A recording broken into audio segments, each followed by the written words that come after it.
ఒక ఆడపడుచుగా తనకు దక్కాల్సిన న్యాయమైన వాటా నాకు కావాలి అని తను అడుగుతుంది అని మీరు చెప్తున్నారు. కానీ బయట ఎట్లా ప్రొజెక్ట్ అవుతుందంటే డబ్బుల కోసం కక్కుర్తి పడుతున్నారా? ఏంది ఇంతగానో అత్యాశ పడుతున్నారా? అదే ప్రొజెక్ట్ అవుతుంది బాగా. నేను మీకు అదే చెప్తున్నాను. అదే ప్రొజెక్ట్ అవుతుంది. మీరు డెఫినెట్లీ ఇది డిస్కస్ చేయాల్సిన పాయింటే. ఇప్పుడు ఇదంతా ఎప్పుడు నడుస్తుందండి? లాస్ట్ 2-3 ఇయర్స్ నుంచి నడుస్తుంది. వాస్తవం అంతే కదా. అవును. మనం ఇప్పుడు ఏదో మాట్లాడేది మనం అంతే కదా. రికార్డ్ లేదు, ఆన్ రికార్డ్ లేదు, Yes, సేమ్ yes, అవునా కదా. అవును. కానీ యాక్చువల్లీ ఒరిజినల్గా వాళ్ళ పార్టీ అధికారంలో ఎప్పుడు ఉంది? 5 ఇయర్స్ బ్యాక్ ఉంది, 6 ఇయర్స్ బ్యాక్ ఉంది. అవును. నిజంగా డబ్బులే కావాలనుకుంటే అప్పుడు కదా మాకు కావాల్సింది. అవును. ఇప్పుడు ఇది అధికారంలో మీరు 1 డే లేరు కదా, 6 months సీఎమా కాదు కదా. అది కదా. అవును. You're 5 years. ఆ టెన్యూర్ మొత్తంలో ఒక్కటి రికార్డు ఇంటికి వెళ్ళి లేదా సెక్రటరియట్కి వెళ్ళి నాకు ఇది కావాలి అని షర్మిల గారు అడిగారా? ఒక అప్లికేషన్ పెట్టారా నాకు ఈ ఫ్యాక్టరీ కావాలని? బ్రదర్ అనిల్ గారు అడిగారుగా. మీకు ఏమంటున్నాను, అడిగారంటే ఒక రిప్రజెంటేషన్ ఉంటుంది కదండి. ఓకే. ఇప్పుడు నువ్వు పర్సనల్ అడిగితే ఫ్యామిలీ, నిజంగా మీరు చెప్పినట్టు బజార్లో మాట్లాడితే ఒక రిప్రజెంటేషన్ ఉంటుంది కదా. Correct. Please give that representation అంటున్నాం. ఓకే. కాబట్టి ఏంటంటే వాళ్ళు దాన్ని పుట్టించు తప్ప వేరేం లేదు. రైట్. ఇప్పుడు షర్మిల గారును విజయమ్మ గారు కూడా లేఖలు నిన్న కూడా రిలీజ్ చేశారు, చూసాం మనం. సో తల్లే సాక్ష్యం దేవుడే సాక్ష్యం అని ఆమె అంటుంది, షర్మిల గారు అంటున్నారు దేవుడే సాక్ష్యం, నా దేవుడే సాక్ష్యం, జగన్కే సాక్ష్యం, అంతా తెలుసు, ఇలా దాచిపెడుతుంది ఏం లేదు, అంత బహిరంగ రహస్యం అంటే మా ముగ్గురికి అయితే తెలుసు అనేది విజయమ్మ గారు చెప్తున్నారు. మేము అదే అంటున్నాం కదా.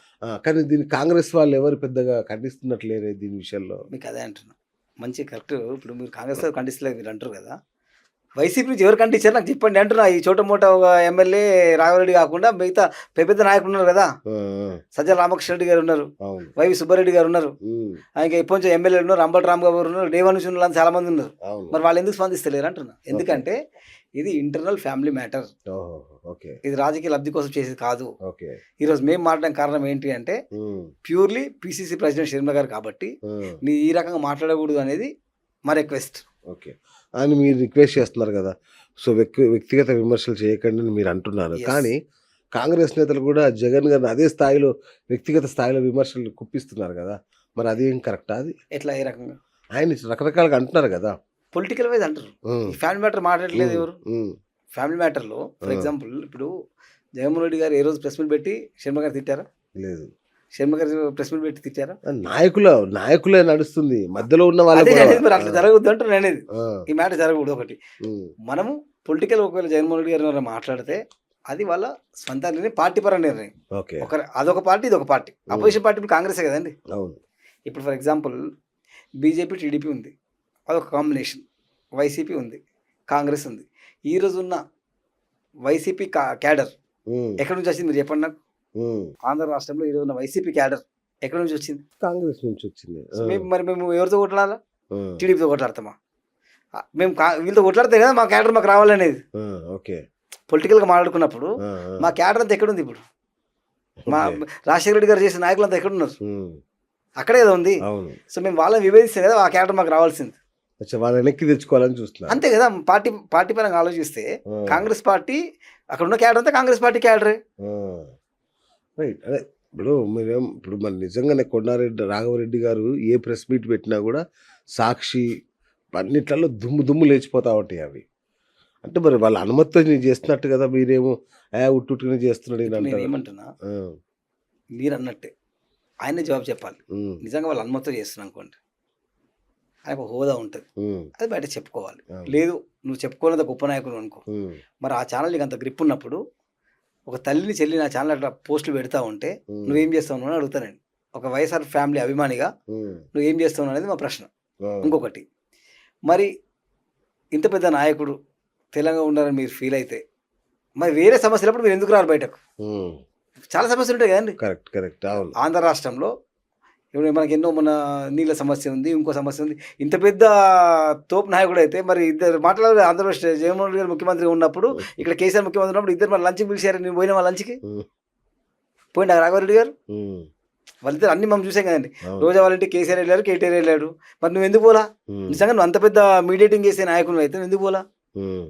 ఎందుకంటే కావాలని ఇక్కడ మీరు అన్నట్టు ఓకే ఆయన పిఆర్ ఆయన చేసుకుంటా ఉన్నాడు, మాట్లాడుతున్నాడు. ఇప్పుడు షర్మిల గారు వెనకాలే ఉన్న వ్యక్తితో మాట్లాడిస్తే ఇంకా సంచలనం అవుద్దని కదా, రేపు ఆ ఛాన్స్ మీకు కూడా రావచ్చేమో.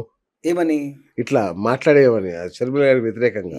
లేదు అట్లా అట్లా వచ్చేది ఉంటే మనం ఇప్పటిదాకా ఇలా ఉండం, ఇలా మాట్లాడడం. రైట్. మనం అఫీషియల్ పార్టీ పరంగానే మాట్లాడుతూ ఉన్నాం. సేమ్ టైం ఇక్కడ ఏంటంటే కొండవరాఘవరెడ్డి గారికి క్రెడిబిలిటీ ఉంటే, కొండవరాఘవరెడ్డి గారికి నిజంగా అంత మీడియేటింగ్ చేసే కెపాసిటీ ఉంటే డెఫినెట్లీ జగన్మోహన్ రెడ్డి గారు మాట్లాడిస్తారు కదా, లేదు ఇంకొకరు మాట్లాడిస్తారు కదా. ఆయన ఇప్పుడు కూడా కాంట్రవర్సీ కోసం వచ్చాడు మీడియాకి, ఓకే. కానీ ఏ రోజు కూడా మరి వీళ్ళు కలవాలి, ఫ్యామిలీ కలిసి ఉండాలి అని మాట్లాడింది ఒకటి నాకు చెప్పండి. ఇప్పుడు ఒక పెద్ద మనిషి ఊర్లో చూస్తామండి మనం, ఊర్లో అయినా ఇంట్లో అయినా ఒక పంచాయతీ జరుగుతుంది. పెద్ద మనిషి పాత్ర ఏంటండి? మధ్యవర్తిత్వం వహించి గొడవ కాకుండా చూసుకోవాలి, అంతే కదా. సానుకూలంగా రాజీ కూర్చోాలి. నిజంగా నువ్వు ఫ్యామిలీని కేర్ చేసేవాడు అయితే నువ్వేం చేయాలి? కూర్చోబెట్టి మాట్లాడాలి. ఫస్ట్ ఆఫ్ నీకు ఆ ఛాన్స్ లేదు, బట్ స్టిల్ ఛాన్స్ ఉందనుకుందాం, మాట్లాడాలి కదా. నేను అడుగుతా కొండరావు స్ట్రేట్ సూటిగా ఒకటే ప్రశ్న అడుగుతాను మీతో. ఈ గత 4-5 సంవత్సరాలలో మీరు జగన్మోహన్ రెడ్డి గారిని ఎన్నిసార్లు కలిశారు? బయట పెట్టండి. మీరు అత్యంత సన్నిహితులైతే కలవాలి కదా, ఎన్నిసార్లు కలిశారు అనేది నా ప్రశ్న. సార్ అంటే మరి ఈ కొండా రాఘవరెడ్డి గారిని అడ్డు పెట్టుకోను, లేదంటే ఈయన ద్వారా వైఎస్ ఫ్యామిలీని డిస్టర్బ్ చేయాలని ఇంకెవరైనా ప్రయత్నిస్తారు? అదే మా డౌట్. దానికి ఇప్పుడు డెఫినెట్ ఇప్పుడు ఫస్ట్ టైం మేము మాట్లాడుతున్నాం కదా, డెఫినెట్ మళ్ళీ ఆయన కౌంటర్ ఇస్తాడు, ఏదో జరుగుతుంది, ఇప్పుడు నిజాలు బయటపడతాయి. అంటే యాక్చువల్లీ ఏంటంటే ఆయన ఇటు షర్మిలమ్మని అటు జగన్మోహన్ రెడ్డి గారు ఇద్దరిని మోసం చేస్తా ఉన్నట్టు. ఆయన లబ్ధి ఏందో నాకు అర్థం కావట్లేదు. ఓకే. ఎందుకంటే ఇప్పుడు టక్కన ఒక సెకండ్ కూడా కాదండి, ఇప్పుడు విజయమ్మ గారు ఎంతో వాల్యూ ఇచ్చారు రాఘవరెడ్డి గారికి. ఇప్పుడు రాఘవరెడ్డి గారు ఇంటికి వస్తానే విజయం వద్దంటదా? నీకు ఆ హోదా ఉంది, నీకు ఆ వాల్యూ ఇచ్చినాం, ఆ క్రెడిబిలిటీ ఇచ్చినాం, అది కాపాడుకోకూడదా? నువ్వు ఇప్పుడు లోటస్ పాండ్కి సాక్షి ఛానల్కి ఎంత దూరం ఉందండి? 2 కిలోమీటర్లు ఉంటుంది. అంటే నువ్వు సాక్షికి పోతావు తప్ప ఇంటికి రావు అంటే ఏంటి మీనింగ్ ఏంటి? ఓకే. పోనీ నువ్వు అపాయింట్మెంట్ అడుగుతూ ఇవ్వలేదా విజయమ్మ గారు? లేదు నువ్వు మాట్లాడుతా అంటే రాకు, నా దగ్గరికి ఎందుకు వస్తాను అడిగిందా? కానీ చాలా బేసిక్ థింగ్స్. జగన్ గారికి వ్యతిరేకంగా షర్మిల గారు కాంగ్రెస్ పార్టీ అధ్యక్షురాలుగా ఉండకూడదన్న వాళ్ళ అభిమతం. వాళ్ళ అభిమతం ఏంటి అనేది మనకు తెలియదు. వాళ్ళు నిజంగానే అంటే రాజకీయంగా మీరు గమనించినట్టయితే ఫ్యామిలీకి ఒక స్ట్రెంగ్త్, జగన్ గారు ఎంత స్ట్రెంగ్తో షర్మిలమ్మ కూడా అంతే స్ట్రెంగ్త్. సో ఈమె ఒక పార్టీకి అపోజిట్ వెళ్ళి తెలంగాణ రాష్ట్ర పార్టీ పెట్టుకుంది అంటే మీనింగ్ ఏంటండి? ఇంకా మనది ప్రొఫెషనల్గా నీ పని నీది, నా పని నాది, అంతే కదా. మేము ఫస్ట్ తెలంగాణలో పార్టీ పెట్టుకున్నాం, తెలంగాణలో మా పార్టీ మేము క్లోజ్ చేయలే, కాంగ్రెస్ పార్టీతో విలీనం చేసినాం. మీరు అర్థం చేసుకోవాలి, చాలా మంది అంటే ఇది చాలా సెన్సిటివ్ మ్యాటర్. మన పార్టీ క్లోజ్ చేయలే, పార్టీ విలీనం చేసినాం. విలీనం చేసినప్పుడు ఏమవుతుంది అంటే ఆ పార్టీ ఏది చెప్తే అది చేయాల్సి వస్తుంది. రేపు అది కాదమ్మా నువ్వు తెలంగాణకు రా అంటే తెలంగాణకు వస్తుంది, అంతేనే కదా. పార్టీ ఏది చెప్తే అది చేయాల్సి వస్తుంది కదా, అది పరిస్థితి.